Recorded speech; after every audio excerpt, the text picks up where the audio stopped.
Siguiendo con el derrotero propuesto, vamos a ver hoy aspectos que tienen relación con lo que llamamos el aparato cortesano. Ustedes han visto el trabajo de Norbert Elias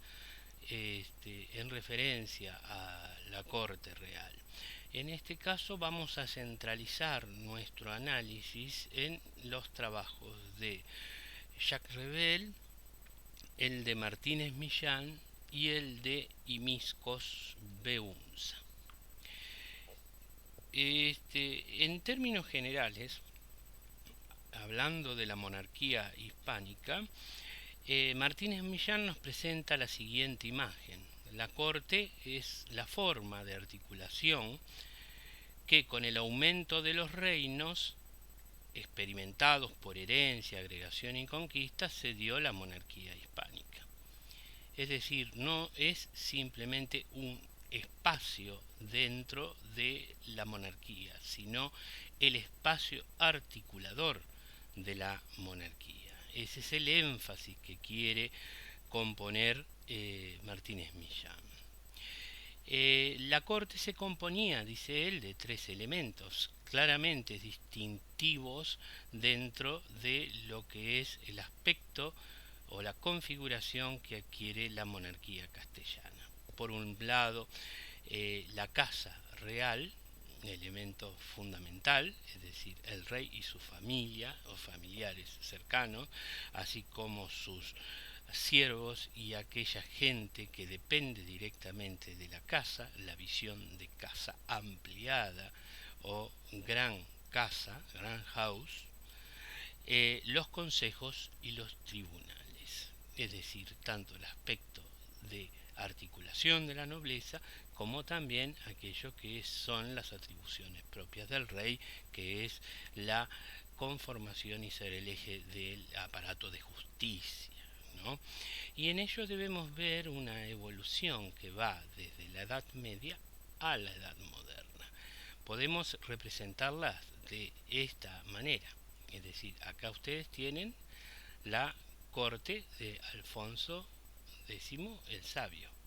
bien, hacia el siglo XIII.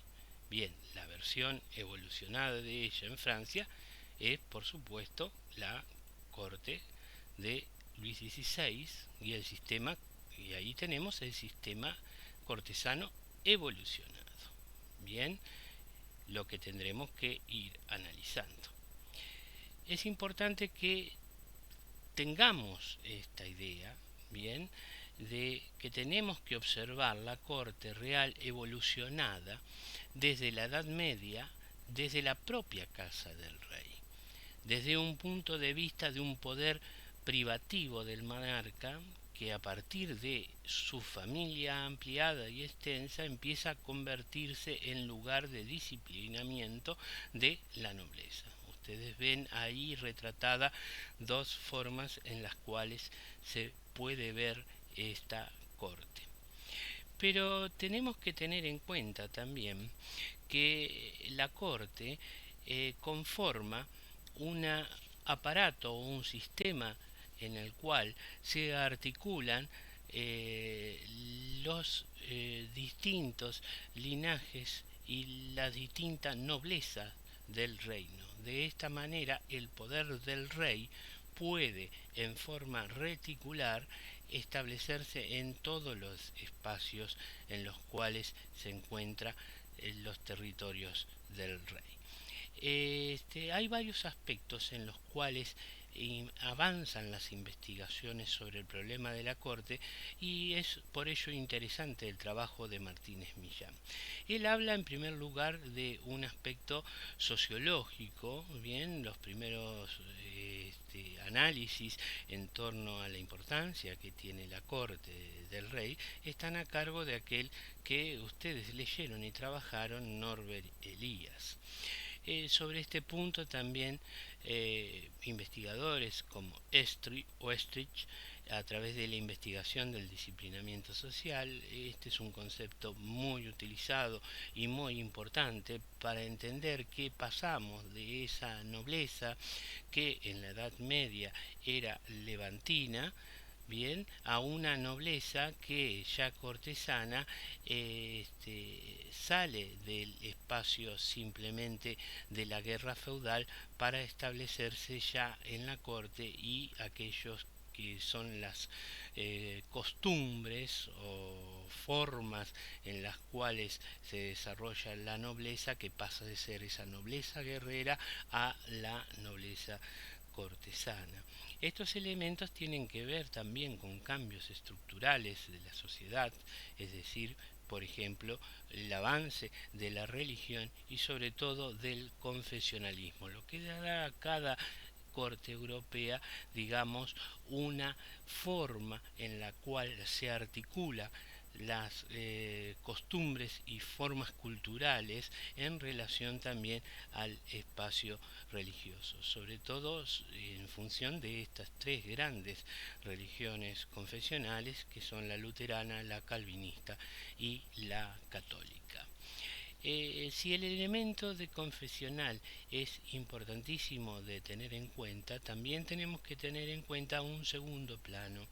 bien, que son los análisis sobre la administración y la política,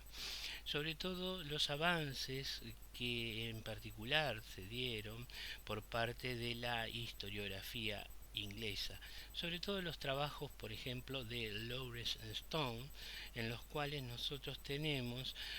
análisis sobre la forma social de la administración, es decir, a través del análisis prosopográfico se permitió ver quiénes eran aquellos que conformaban las cortes del rey, cómo llegaban, qué relaciones se establecían entre ellos, bien, y así como las distintas formas de promoción de los distintos grupos en los que participaban. Por lo tanto, ello dio una dimensión social del problema de la constitución de la corte, sobre todo en un periodo en el cual muchos historiadores concuerdan en relacionar como una forma de feudalismo tardío o bastard feudalism, como lo definen los ingleses. Entonces allí tenemos cómo se va complejizando este aparato de gobierno en el cual el centro dador de gracias y privilegios es el rey, y en torno a él se va articulando esta sociedad cortesana. Son importantes también allí establecer las relaciones de patronazgo, pues serán estos actores en la corte los que promocionen a sus grupos de favor. Por lo tanto, allí es importante, por ejemplo, los análisis de David Starkey sobre aquellos que son las distintas facciones nobiliarias que se pueden analizar en cada uno de los periodos históricos. Así que también hay un tercer grupo de problemas relacionados a la corte que hoy han avanzado mucho, sobre todo los relacionados a, como dice Martínez Millán, los de antropología e historia cultural, los grupos de historiadores italianos de la Europa de la Corti, en el cual se han, digamos, insertado en establecer cuáles eran las formas culturales en las cuales se desarrollaban estos grupos cortesanos. Sabemos que existían, existen como documentación, ¿sí?, una serie de libros cortesanos o del buen desempeño del cortesano, en donde hay toda una conformación de una cultura, de una construcción cultural, de una forma en la cual el cortesano se relacionaba en la corte y con el rey. Estos análisis nos hablan mucho de aquello que ha sido la vida cortesana y cómo era su concepción cultural de lo que significaba la relación dentro de este espacio plural que era la corte. Esto también ha resaltado otros elementos también importantes y que hay mucho análisis hoy en día, no solamente en la corte hispánica, bien, o sea, en Madrid, sino también en las cortes virreinales que aquí en América reproducían un poco el aspecto si bien de otra manera, claro está, de esa corte real. Nos referimos entonces a todo un ritual político, bien, que se va conformando en torno a esta relación, y el lenguaje político que se genera a partir de estos gestos y de la etiqueta. Bien, también tenemos aquellos análisis que tienen que ver con las ceremonias reales. Hay ceremonias muy importantes en las cuales podemos ver ahí cómo se estructuraba el poder y cómo se escenificaba el mismo. Por ejemplo, la consagración o coronación, los funerales, bien, las entradas reales, otro elemento fundamental para entender esta mecánica, sobre todo teniendo en cuenta el elemento urbano. Esto nos habla mucho de la ritualidad al interior de la corte, que definían un poco estos sistemas de promociones y de gracia y de relaciones con el rey, y que eran tanto leído por el poder como desde los propios cortesanos. Es decir, así se van configurando una serie de ritos y una esfera ceremonial que cada vez se va complejizando más, por supuesto. Ahí ustedes tienen la imagen de la corte de Alfonso X el Sabio, lo que fue la corte de Luis XVI, sobre todo este desarrollo bien que tiene la corte francesa y que dura hasta justamente el periodo de la revolución. Aquí es importante remarcar que lo que nosotros estamos viendo en este punto es que es fundamental partir de otros análisis, por ejemplo los análisis de la historiografía alemana, bien, que han privilegiado el centro de poder que se va generando y cómo va creciendo y desarrollándose a partir de la propia corte como casa real. En ese sentido, Witterling, ¿no?, realizaba las siguientes acepciones al concepto de corte que quisiera pasarles a enumerar. Dice, en un sentido concreto y local, el lugar de residencia del señor. Sí, la corte es donde el rey. Residía el rey y la familia real y aquellos que eran sus dependientes. Pero también la corte puede ser vista desde un punto de vista social, es decir, como aquel séquito, bien, de la nobleza que acompañaba al rey y sus funciones de gobierno. Pero también desde un sentido temporal, es decir, la corte es una forma de vida, que es la forma de vida del cortesano, y que esa forma de vida tiene un centro que tiene que ver con la cercanía al rey. Cuanto más cerca se estaba del rey, más cerca se estaba de lograr los privilegios y las gracias. También en un sentido comunicativo, y esto también es interesante, es una forma de relación, es decir, hay una comunicación propia del cortesano con el rey, así con los demás cortesanos, por lo tanto con el entorno del señor. Y en el campo semántico, en sentido político, la corte varía. En la Edad Media designaba, dice él, una asamblea de poderosos para designar una forma de gobierno. Lo que nosotros estamos viendo es, por supuesto, una forma de evolución, pero esa forma de evolución va desde aquello que es la casa grande. Bien, por eso en las partidas de Alfonso X, justamente estamos viéndolo, ustedes van a encontrar que corte es el lugar donde está el rey, sus vasallos, sus oficiales con él, los que lo sirven cotidianamente, pero aquellos también que administran el gobierno. Es decir, es la totalidad. Es casa, sí, pero también forma de gobierno. De esta manera es importante tener en cuenta, y acá lo podemos graficar más fácilmente de la siguiente forma, que la forma en la cual se da la articulación de los reinos de la corona de Castilla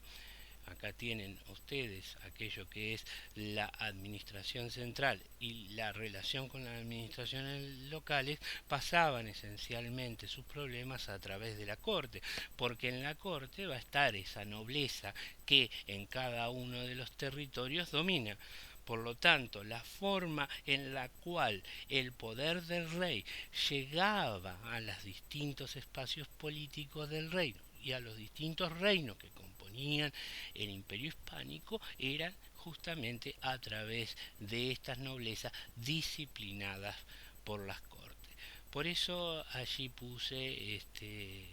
tenemos que tener en consideración esto, que la monarquía adopta la forma de corte y esa es una forma muy resistente en el tiempo, durará hasta la época de la Revolución Americana y posteriormente, pero lo que nosotros estamos viendo que es una forma dinámica, muy fuerte, en la cual el aspecto central está en relación a cómo desde la corte se relacionan las distintas cortes y al mismo tiempo tenemos un poder reticular que va desde el rey hasta los distintos espacios locales mediados por aquello que es la nobleza. Bien,